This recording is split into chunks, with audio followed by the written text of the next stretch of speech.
Hello viewers, I'm Spring Tigress and I am here for part 2 of this series where I do a local to global challenge on TEW 9 with my promotion, Saints Pro Wrestling. Last month was an overall successful month where I was able to make $1,622 in revenue. And let's hope that I can continue to make a profit. As you know, in addition to my user character, Andres the Giant Panda, I only hired 6 wrestlers and 1 referee. My idea is to keep it relatively this small until around the 3rd or 4th month.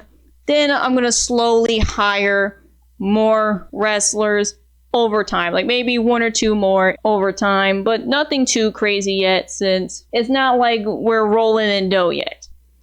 We need to slowly gain more revenue over time. Last show honestly did exceed my expectations and managed to, in terms of doing better than expected and then doing much worse than expected. I still cannot get over getting that 9. I still don't know how that happened. Anyway, let me just fast forward in time to get to the 2nd show for Saints Pro Wrestling and see how well we do.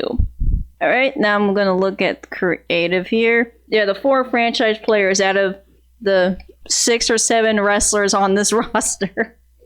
Brittany Blake, of course, coming right off her big win on the debut show and the best match on that show. Chris Danger, Danny D'Amato, and Athram Amada are the 4 franchise players, according to this. Alright, next big things. We don't have a next big thing yet.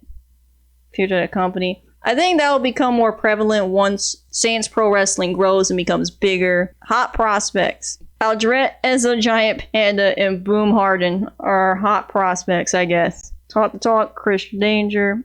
That tracks. Showstopper.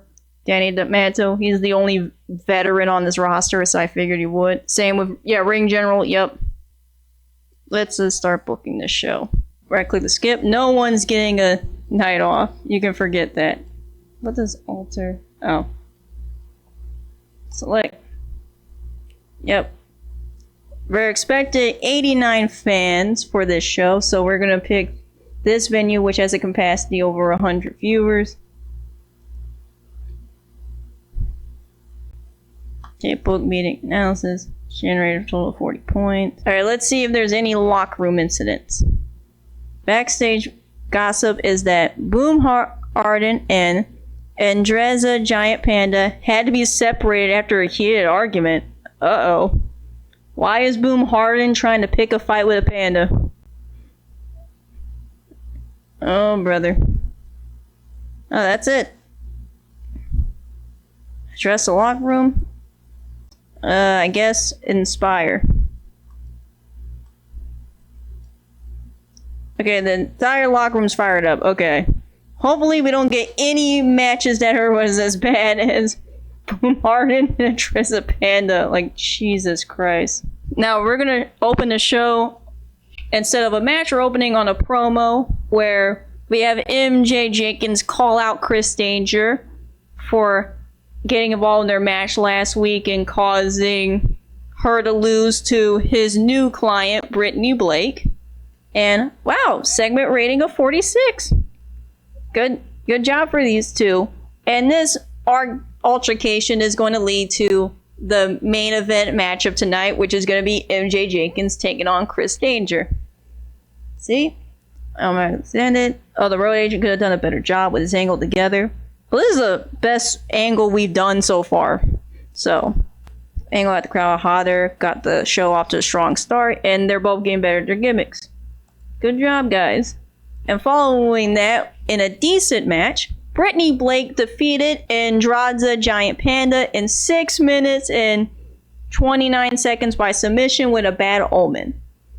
And this match was designed so that the wrestlers could go out and try to steal the show, and I think they succeeded with a strong opener. Let's see, wrestling rating is 25, crowd rating is 10, and segment rating is 33. This is a big sub up from the 9 rating from the last show, in the last match that our Panda wrestled in. but he got an in-ring performance of 10. And while Brittany Blake had an in-ring performance of 41, so she had to like really carry this panda to a decent match. And this will not impact Andrade Giant Panda's booking opportunity since he is the owner of the company. So good on Brittany Blake for able to carry him to a good match. That'll definitely help boost her and get her higher up on the card. And the very next match where we get Boone Harden gets his chance to redeem himself from the performance of last week. In a wild brawl that had a decent reaction from the crowd with subpar wrestling. Anthem Amada defeated Boom Harden in 10 minutes and 5 seconds by submission. And I'm assuming giving this match 10 minutes was a mistake. Wrestling rating 17. Crowd rating 14. Segment rating 14. I mean, the crowd was still hot, but you know, Boom Harden got an in-ring performance of 10, while Amada got an in-ring performance of 23. The bout dragged in the middle with a lack of flow being noticeable. Boom Harden was really off his game. You would have thought he would have stepped his game up after that performance last week. Man, do I need to make Brittany Blake try to wrestle him next week? You know? See if she can carry him into a good match. As the road agent, Danny DeVito could have done a better job putting this match together. He could have.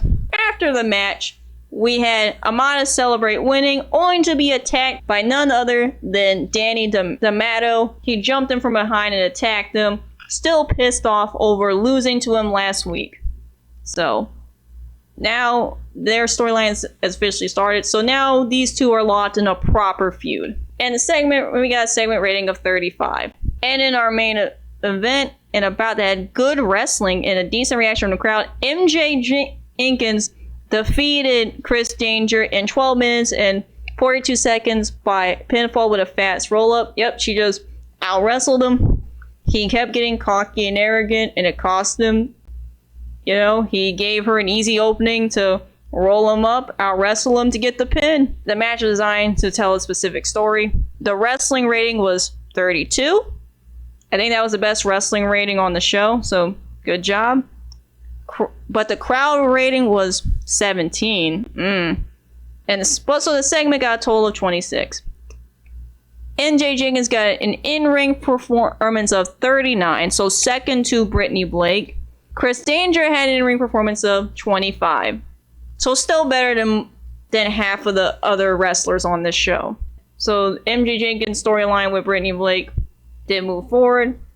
The bout out dragged in the middle with a lack of flow being noticeable, and yeah, Danny D'Amato could have done a better job as a road agent. I know. But overall, we got a total overall rating of 30, and our show increased by popularity in one region. So I think this is better than the previous show. So our shows are getting better, you know. We're testing the waters and seeing who really the workhorses of the show. So far, it's the two women are kind of like our workhorses of the show so far.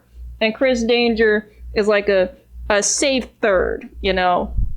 So this is really testing who's who of the roster. All right, let's address the locker room first. All right, we're going to praise Brittany Blake. Praise for a great performance. She carried the owner of the promotion to a good match, so. And then, I'm gonna also compliment MJ Jenkins as well, and both of them seem pleased. All right, financial report.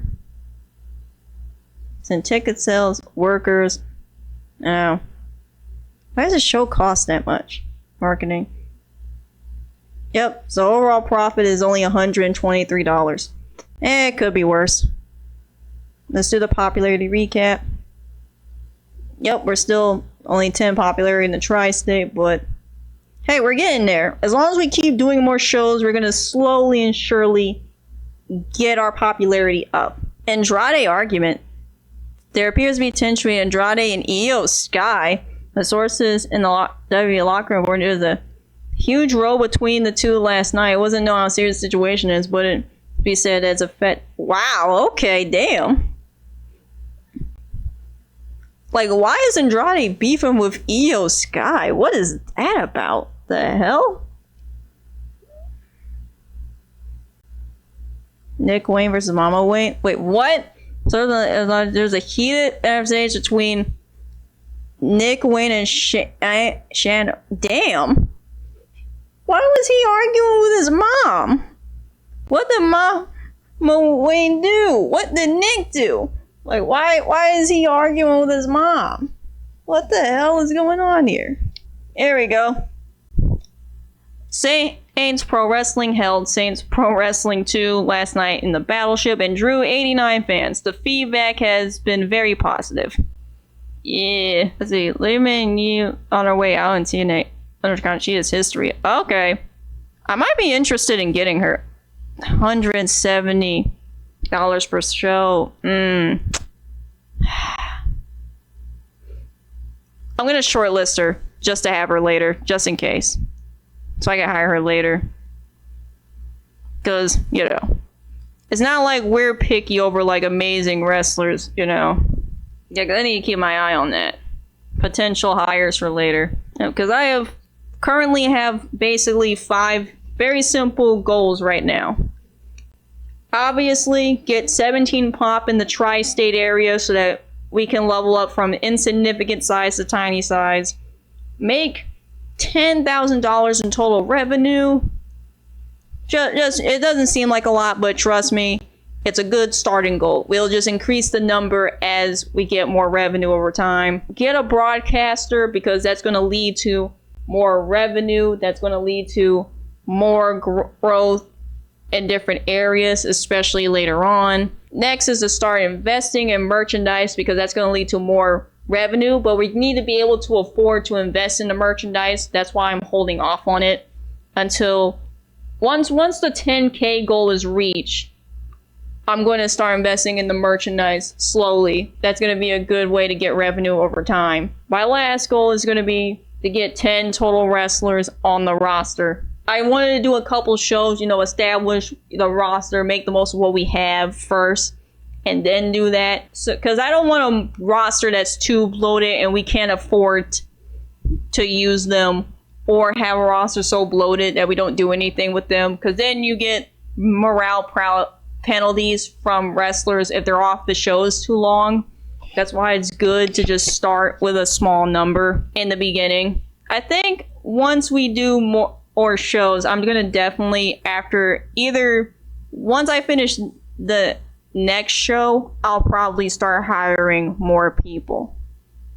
So I'll definitely keep a lookout for any potential hirees in the future, because I might also need a second road agent as well.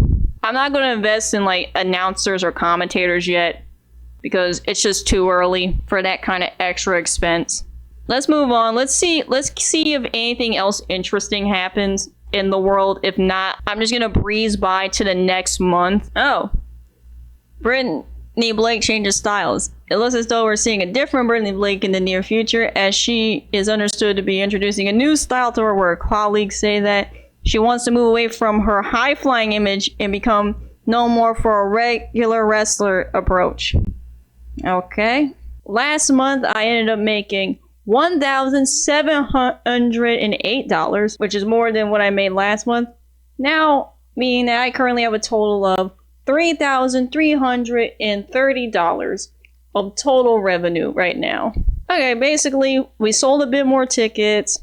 We got a bit more of that sponsorship money on the second show. Yeah, that's really it, because the expenses were a bit more too. But the show 2 sold more tickets, and we got more sponsorship money, which I think is going to increase as more shows are done, because the product I picked is one that's attractive to sponsors, which is very important because sponsor revenue, especially this early in a playthrough like this, is very important. It's definitely a good thing I picked a product where it is attractive to sponsors, because this is going to be the main source of revenue. It's going to be this and ticket sales. And as you can see, sponsors ended up being a much bigger source of revenue than ticket sales were. Let me see if there's any changes here.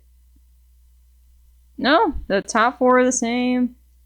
Yeah, nothing really changed. We're here. Alright, no one's getting the night off as usual. Battleship as usual.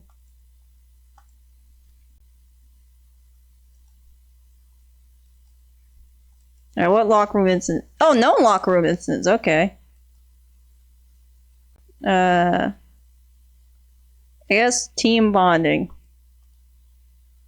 Nothing noteworthy happened. Okay.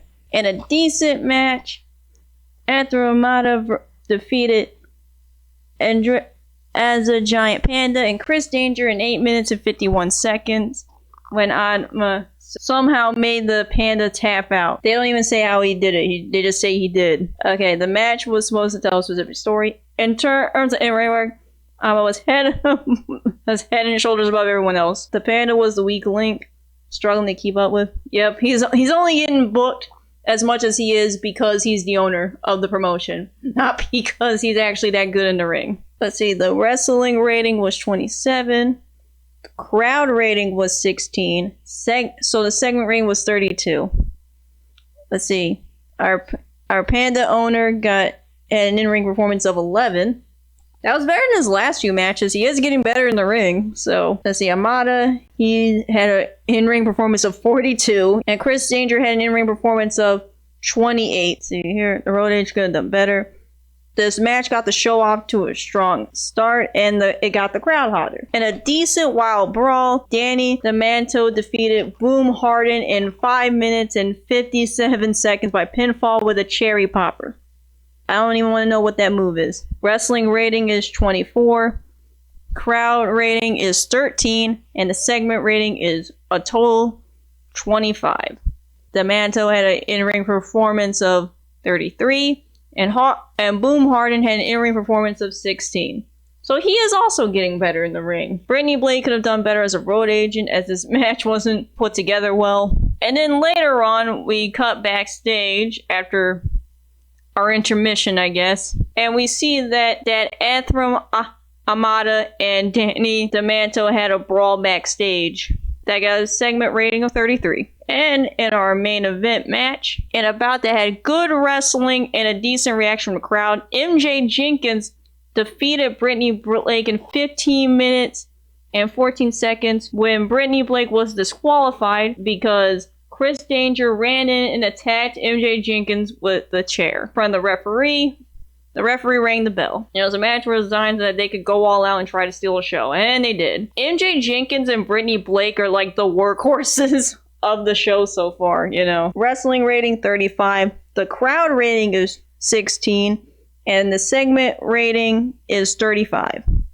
MJ Jenkins had an in-ring performance of 33. And Brittany Blake had an in-ring performance of 37. And their feud continued and gained heat. Danger did some good work ringside. This match had the crowd buzzing. And then after the match, we had a post-match angle where Brittany Blake and Chris Danger jumped MJ Jenkins, and then Andraza Giant Panda ended up making the save. He got a total segment rating of 29. Chris Danger improvised well throughout the segment. The man could have done a better job with it. And the angle got the crowd hotter. The total overall rating is 33. And this show did increase our popularity in the Tri-State. Let's address the locker room. I'm definitely going to keep complimenting these two because, Jesus Christ. They're carrying this show, man. It's ridiculous. Okay. Ticket sales. Our total revenues is $150. Popularity recap. Yep, still the same as ever. And that's it. I mean, we are slowly getting there. We are getting there. We're still making a profit. That's the important thing, is that the shows are making a profit. We're not losing money yet. Alright, let me check the creative thing now after this show. Chris Danger's number... Wait, Brittany Blake's not even in the top 4 anymore? How? What? Is it because she had the DQ loss? How does this make any sense? Brittany Blake has been like the MVP of the show. Unless something else interesting happens, I'm just going to skip straight to the end of this month so we can see August's profits, and then that will be it. For the month of August, we made a total of $1,775. So more money than we made in the previous month. Yeah, increase of ticket sales, an increase of sponsor money. And now we have $5,105. So far, I've been making money across all 3 in-game months. I don't want to jinx it yet, but things are looking up for Saints Pro Wrestling. I am going to end this episode right here. Let me know what you would like for me to do in later parts of this series. Do you want me to try to form some relationships with other companies? And what companies would you like for me to form a relationship with in the future? Is there anyone that you would want for me to look into hiring in the future? How do you feel about what's going on, the 2 current storylines on the shows? How do you feel about this video in general? Let me know all of that in the comment section below, and I will try to get part 3 finished in a timely fashion. This is Spring Tigress. Thank you for watching.